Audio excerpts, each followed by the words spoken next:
എൻ്റെ ഒരു outfit of the day കണ്ടാലോ, പ്രത്യേകിച്ച് ഒന്നും ഇടാനില്ലാന്ന് തോന്നുമ്പോൾ ബിബിൻ്റെ ഏതെങ്കിലും ഒരു ഷർട്ടും ജീൻസും ആട്ടോ ഞാൻ പെയർ ചെയ്യാറ്. അതിൻ്റെ കൂടെ ഞാനൊന്ന് സ്റ്റൈൽ ചെയ്തേക്കുന്നത് ഈ ഒരു ബ്ലാക്ക് ബാഗും ഈ ഒരു ഗോൾഡൻ ഹൂപ്സും ആട്ടോ.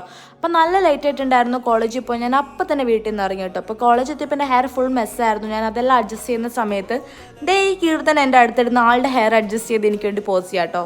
ക്ലാസ് ഇല്ലാത്ത സ്ഥിതിക്ക് ബിബിനെ കുറച്ച് നേരം വീഡിയോ കോൾ വിളിച്ച് ഞാൻ സ്ട്രെയിറ്റ് പോയത് റീഡിംഗ് റൂമിലാട്ടോ. റീഡിംഗ് റൂം എത്തി അവിടെ ബഹളം വയ്ക്കരുതെന്നാണ്. ഞങ്ങൾ അവിടെ കിടന്ന് ഭയങ്കര ബഹളമായിരുന്നു കേട്ടോ. ബഹളത്തിനൊടുവിൽ ഞങ്ങൾക്ക് വിശന്നപ്പോൾ ക്ലാസ്സിലെത്തിയപ്പോൾ നല്ല സ്പെഷ്യൽ കപ്പയും ബീഫും ദേവിക തൃശ്ശൂരിൽ നിന്ന് കൊണ്ടുവന്നു കേട്ടോ. അക്ഷയുടെ എക്സ്പ്രഷൻ കണ്ടോ, ആൾ ബീഫ് കഴിക്കുന്നില്ല, അതിൻ്റെ ആ എക്സ്പ്രഷൻ ഇടുന്ന അവിടെ ഇരുന്ന്. അവരുടെ മെഹന്തി കോണുമായിട്ട് തന്നെ വന്നിട്ട് നമ്മുടെ എല്ലാവരുടെ കയ്യിലും താജ്മഹൽ പണിയാൻ തുടങ്ങി.